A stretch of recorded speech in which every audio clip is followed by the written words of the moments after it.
মিয়া খেদাৰ নামত যি চলিছে এইটো কিন্তু অসমৰ বাবে শুভ সংকেত নহয়। মই পুনৰবাৰ কৈছো এইটো কিন্তু অসমখনৰ কাৰণে শুভ সংকেত নহয়, ভাল লক্ষণ নহয়।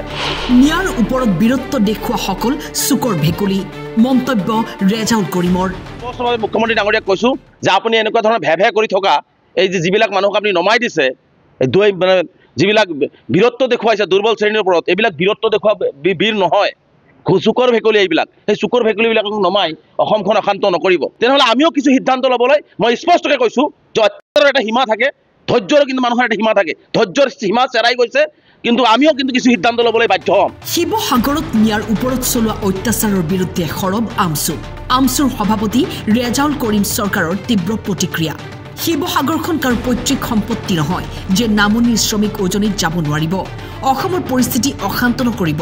নিৰীহ লোকক মিয়া সজাই সন্দেহজনক নাম দি ভাৰতীয় নাগৰিকক যি অত্যাচাৰ চলোৱা হৈছে তেওঁলোকৰ বিৰুদ্ধে কিয় ব্যৱস্থা গ্ৰহণ কৰা নাই প্ৰশাসনে, ক'লে ৰেজাউল কৰিমে। মিয়া খেদাৰ নামত সাধাৰণ নিৰহী কিছু চব্জি বেপাৰী, কিছু কাম কৰা শ্ৰমিকক তেওঁলোকে যি ধৰণে অপমান অপদস্থ তুচ্ছ তাচ্ছিল্য কৰিছে এইটো কেতিয়াও সহ্যকৰ বিষয় নহয়। কাৰণ শিৱসাগৰখন কাৰো পৈতৃক সম্পত্তি নহয়। শিৱসাগৰত অসমৰ ইমূৰৰ পৰা সিমূৰলৈকে প্ৰতিজন মানুহ যাব পাৰিব, তাত ঘূৰিব পাৰিব, কাম কৰিব পাৰিব, থাকিব পাৰিব, খাব পাৰিব, এইটোলৈ তাত কাৰো আপত্তি কৰিবলগীয়া নাই। যদি তাত কোনোবা সন্দেহজনক সঁচাকৈ বাংলাদেশী বা কোনো বিদেশী নাগৰিক আছে, তাক তেওঁলোকে চৰকাৰে প্ৰশাসনক দেখুৱাই দি সেইবিলাক উলিয়াই দিয়াৰ দায়িত্ব লওক, সেইখিনিত আমাৰ পূৰ্ণ সহযোগিতা থাকিব। কিন্তু প্ৰকৃত ভাৰতীয় নাগৰিক কোনোবাই চব্জি বেপাৰী কৰি খাইছে, এইটোক আমি তীব্ৰভাৱে নিন্দা কৰিছোঁ, গৰিহণা দিছোঁ। ধৈৰ্যৰ এটা সীমা থাকে, সহ্যৰ এটা সীমা থাকে। বিজেপি চৰকাৰে যে বেপাৰী নমাই দিছে, আচলতে অসমখনত কি আপোনালোকে আচলতে মানে সংঘাত বিচাৰি আছে নেকি? অসমখনৰ অশান্ত কৰিব বিচাৰি আছে নেকি? আমি সদায় অসমখনত শান্তিপূৰ্ণ অসম বিচাৰিছোঁ। আমি সদায় শিৱসাগৰ, ধুবুৰী, তিনিচুকীয়া, কৰিমগঞ্জ আমি কেতিয়াও অসমৰ বাহিৰ বুলি নাভাবোঁ। আমি সকলোৱে অসমৰ বাসিন্দা। বীৰত্ব দেখুৱাইছে দুৰ্বল শ্ৰেণীৰ ওপৰত, এইবিলাক বীৰত্ব দেখুওৱা বীৰ নহয়, চুকৰ ভেকুলী এইবিলাক। সেই চুকৰ ভেকুলীবিলাকক নমাই অসমখন অশান্ত নকৰিব। যে শিৱসাগৰত যি ধৰণে কেইটামান সংগঠনৰ নাম দি কেইটামান ব্যক্তিয়ে যি ধৰণে আচলতে মানুহৰ লগত ব্যৱহাৰ কৰি আছে, মানুহক যি ধৰণে আক্ৰমণ কৰি আছে, মানুহক যি ধৰণে অত্যাচাৰ কৰি আছে, এইটোৱে অসমৰ পৰিৱেশ কিন্তু বিনষ্ট কৰিব।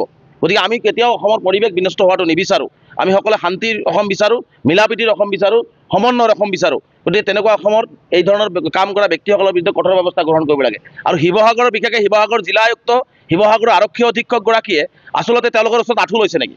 চৰকাৰখনৰ গৃহ বিভাগে সেই শিৱসাগৰৰ কেইজনমান ধূৰ্তৰ ওচৰত আঁঠু লৈছে নেকি?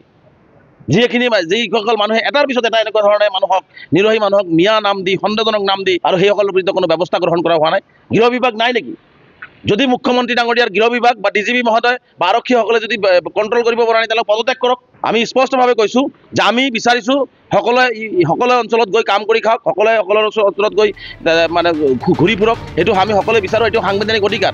Bureau report, time 8।